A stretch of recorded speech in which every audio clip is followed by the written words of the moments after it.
Good morning to all of you. My self Megha और again आज हम नए वीडियो के साथ आए हैं, नए टॉपिक के साथ। जैसे हमने हर्डमानिया की बात की थी और अभी जैसे हमारा क्लासिफिकेशन का टॉपिक चल रहा था, ठीक है।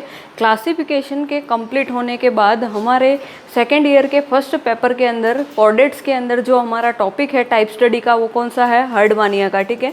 और इसके अंदर हमें क्या करना है? कंप्लीट टाइप स्टडी करनी है, उसके एक्सटर्नल मॉर्फोलॉजी के बारे में बात करना है और उसके इंटरनल जितने भी सिस्टम है उसके बारे में बात करनी है, ठीक है। तो आज हम यहाँ पे बात करेंगे कॉमनली उसको क्या कहा जाता है, उसके स्वभाव और आवास के बारे में बात करेंगे और उसके एक्सटर्नल और इंटरनल स्ट्रक्चर के बारे में बात करेंगे। जैसे आपको यहाँ पे डायग्राम दिखाई दे रहा है, हर्डमानिया जो है उसको हम कॉमनली क्या कहते हैं? सी स्कर्ट कहा जाता है, ठीक है।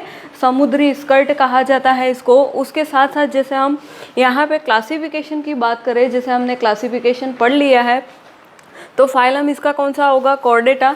क्लास जो होगी वो कौन सी होगी? एसिडेसिया होगी। क्यों इसको एसिडेसिया में रखा गया है?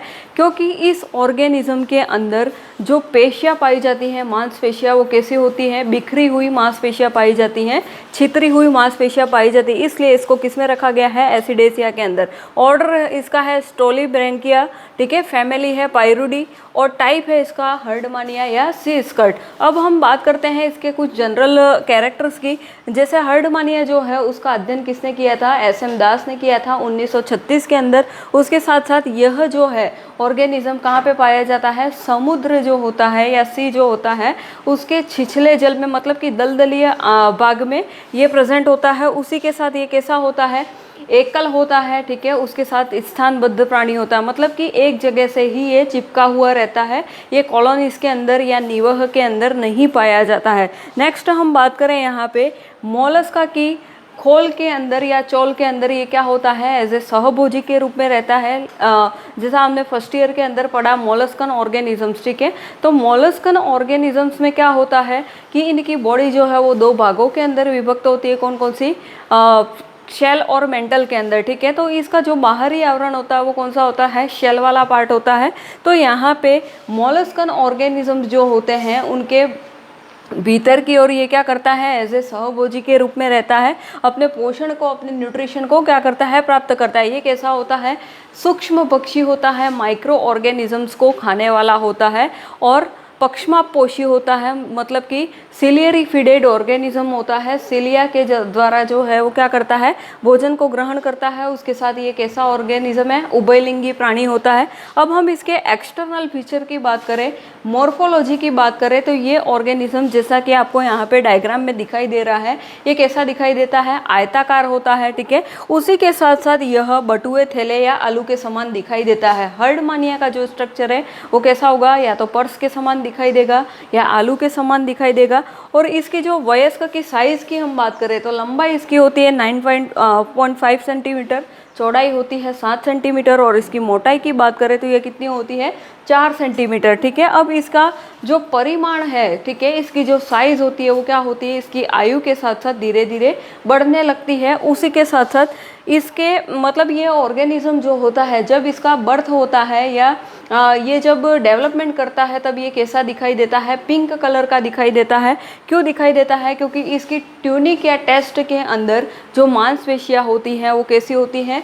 रक्त से भरी हुई होती हैं, ठीक है। रुधिर केशिकाएं पाई जाती हैं, इस कारण से ये कैसा दिखाई देता है? बिल्कुल पिंक कलर का दिखाई देता है। अब हम नेक्स्ट बात करें इसके बॉडी पार्ट्स की बात करें तो बॉडी पार्ट्स जो है वो दो भागों से मिलकर बना होता है। एक तो बॉडी प्रॉपर से और दूसरा फुट से बना हुआ होता है, ठीक है। मुख्य शरीर जिसको हम कहते हैं बॉडी प्रॉपर और दूसरा है फुट।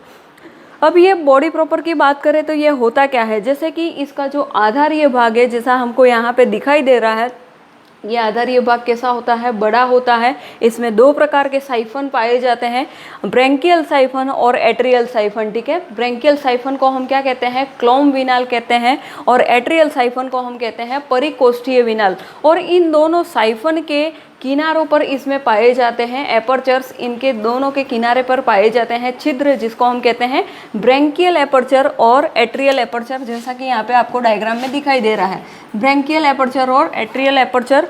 और उसी के साथ साथ ये जो क्लोम छिद्र होते हैं वो कैसे होते हैं? ब्रेंकियल जो साइफन होता है वो कैसा होता है? 1 सेंटीमीटर का होता है और एट्रियल जो साइफन होता है वो कैसा होता है 1.5 सेंटीमीटर का। तो यहाँ पे हमने बात की इसके बॉडी प्रॉपर की, मतलब कि इसके स्ट्रक्चर की, आधारीय भाग की, जहाँ पे 2 प्रकार के साइफन होते हैं। कौन कौन से? ब्रेंकियल साइफन और एट्रियल साइफन। और दोनों के ही किनारों पे क्या पाए जाते हैं? छिद्र पाए जाते हैं, जिसको कहते हैं ब्रेंकियल एपर्चर और एट्रियल एपर्चर। अब हम यहाँ पे बात करें कि ये जो छिद्र होते हैं वो कैसे होते हैं? प्रत्यास्थ होते हैं, बहुत ही कॉन्ट्रैक्टाइल होते हैं। और उसी के साथ साथ इन छिद्रों के चारों ओर क्या होती हैं? इन साइफन के अंदर 4 पालियाँ पाई जाती हैं। ठीक, जैसे आपको यहाँ पे ये लोब दिखाई दे रहे हैं, 4 भागों के अंदर डिवाइड होते हैं। उसी प्रकार से अब हम बात करते हैं यहाँ पे फुट की। ठीक है, तो यह जो पैर वाला इसका भाग है, ये फुट वाला पार्ट है, वो भी किससे बनता है? इसकी ट्यूनिक या टेस्ट से बनता है।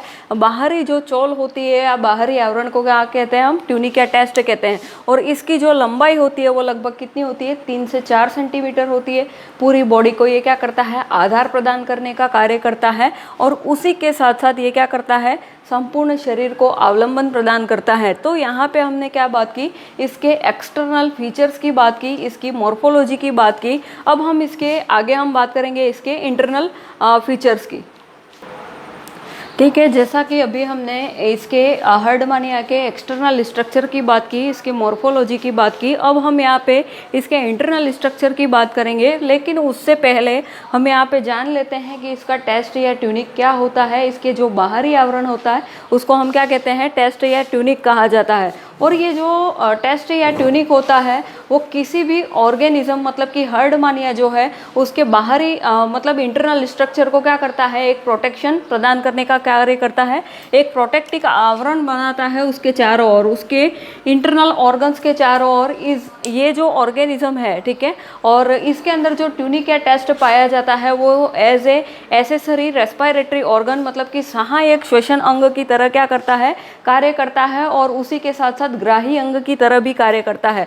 अब ये जो ऑर्गेनिज्म है वो लगभग इसके जो बाहरी आवरण है ट्यूनिक या टेस्ट, वो कितना होता है? 4 से 8 सेंटीमीटर मोटा होता है। उसके साथ साथ कैसा होता है? चमड़ील आवरण होता है इसके अंदर। और ये पारभासी होता है, मतलब कि ट्रांसपेरेंट नहीं होता है।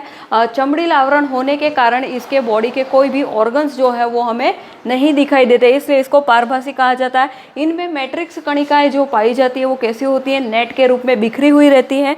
और रुधिर वाहिनियां और कंटिकाएं इनके अंदर क्या होती हैं? प्रेजेंट होती है। ठीक है, तो यहाँ पे हमने किसकी बात की? इसके ट्यूनिक या टेस्ट की। अब हम बात करेंगे प्रवार या देह भित्ति की या मेंटल की बात करेंगे। मेंटल जो है वो कहाँ पे पाया जाता है? ट्यूनिक या टेस्ट के नीचे, जैसे ये इसका बाहरी आवरण है उसके अंदर की ओर पाए जाने वाली जो संरचना होगी, जैसा पहले डायग्राम में आपने देखा था कि ट्यूनिक या टेस्ट के अंदर मैंने इस प्रकार का आवरण बनाए रखा था। ठीक है, उसको क्या कहते हैं हम? देह भित्ति या फिर मेंटल कहा जाता है। उसी के साथ साथ यह जो है वो 3 कोशिकीय स्तरों का बना होता है। पहला जो है वो है आउटर एपिडर्मिस। ठीक है, आउटर एपिडर्मिस जो है वो क्लोम एवं परिकोष्ठ रंध्रों के अंदर की ओर मुड़ी हुई होती है। मतलब कि बाह्य चर्म जो है वो किस में मुड़ी हुई होती है? क्लोम और परिकोष्ठीय जो साइफन्स होते हैं उनके अंदर की ओर क्या होगी? मुड़ी हुई होगी। दूसरी है मेसेनकाइमा। ठीक है, मेसेनकाइमा जो है वो क्या होती है? बाहरी जो परत होती है जिसको हम कहते हैं आउटर एपिडर्मिस, उसके बाहर की ओर अधिचर्म के नीचे की ओर पाई जाती है। और ये 3 पेशियां इनके अंदर क्या होती हैं? उपस्थित होती हैं। इनके अंदर स्पाइरेकल जो है वलयाकार पेशियां उपस्थित होती है, अनुदैर्ध्य और परिकोष्ठी और क्लोम पेशियां जो है वो इनके अंदर प्रेजेंट होती है। अब हम बात करते हैं तीसरा आंतरिक अंग या अंतरंग की। आंतरिक अंग के अंदर 2 साइफन पाए जाते हैं, जैसा कि हमने इसके स्ट्रक्चर के अंदर देखा। एक्सटर्नल स्ट्रक्चर के अंदर सबसे पहला साइफन था ब्रेंकियल साइफन और दूसरा था एट्रियल साइफन। ठीक है, जैसा यहाँ पे आपको डायग्राम में दिखाई दे रहा है, ब्रेंकियल साइफन और एट्रियल साइफन। और इन दोनों साइफन के किनारों की ओर क्या पाए जाते हैं? छिद्र पाए जाते हैं, जिसको हम क्या कहते हैं? ब्रेंकियल एपर्चर और एट्रियल एपर्चर। और उसी के साथ साथ प्रत्येक रंध्र के चारों ओर 4 पालियां जो है वो उपस्थित होती है। नेक्स्ट इसी के अंदर हम बात करेंगे आमाशय, आंत्र और मलाशय की। ठीक है। स्टमक की बात करेंगे, इंटेस्टाइन की बात करेंगे और मलाशय की रेक्टम की बात करेंगे। यहाँ पे जो आमाशय आंत्र जो होती है वो क्या करती है, एक चौड़ा लूप बनाती है। यहाँ पे आपको डायग्राम में दिखाई दे रहा है, ये इंटेस्टाइन जो है, आंत्र है, वो क्या करती है, एक पूरा चौड़ा लूप बनाने का कार्य करती है। और ये इसके सामने की ओर यकृत पाली पाई जाती है, जिसको हम कहते हैं लेफ्ट लोब ऑफ लीवर, ठीक है। और ये कैसे होती है, चॉकलेटी कलर की होती है। और इसके अंदर जैसे ये आंतरीय पास जो होता है, इसके अंदर लेफ्ट गोनेड पाया जाता है सामने की ओर, ठीक है, बाईं ओर लेफ्ट गोनेड पाया जाता है। और ये जो लेफ्ट गोनेड होता है वो कैसा होता है, पिंक कलर का दिखाई देता है। नेक्स्ट हम बात करें इसके अंदर प्रगुहा और परिकोष्ठक की। प्रगुहा जिसको हम कहते हैं सीलोम और परिकोष्ठक को हम कहते हैं एट्रियम। तो परिकोष्ठक जो होता है और प्रगुहा जो होती है, तो वास्तविक गुहा इनके अंदर नहीं पाई जाती है, इनके अंदर ट्रू सीलोम नहीं पाई जाती है। नेक्स्ट हम बात करें फेरिंग्स और मेंटल के मध्य में। फेरिंग्स जो होती है वो क्या होती है, ग्रसनी, और मेंटल जो है वो इसका अंदर वाला भाग होता है, उसके बीच में क्या पाई जाती है, एक कैविटी पाई जाती है, एट्रियोपोर गुहा पाई जाती है। इसको क्या कहते हैं, एट्रियोपोर गुहा, जिसमें क्या होता है, जनन वाहिनियाँ और अलग अलग कैविटीज़ जो है वो इसके अंदर खुलती हैं, ठीक है। तो आज हमने यहाँ पे बात की इंटरनल और एक्सटर्नल स्ट्रक्चर की हर्डमानिया की। नेक्स्ट वीडियो में हम बात करेंगे इसके डाइजेस्टिव सिस्टम की। Thank you so much.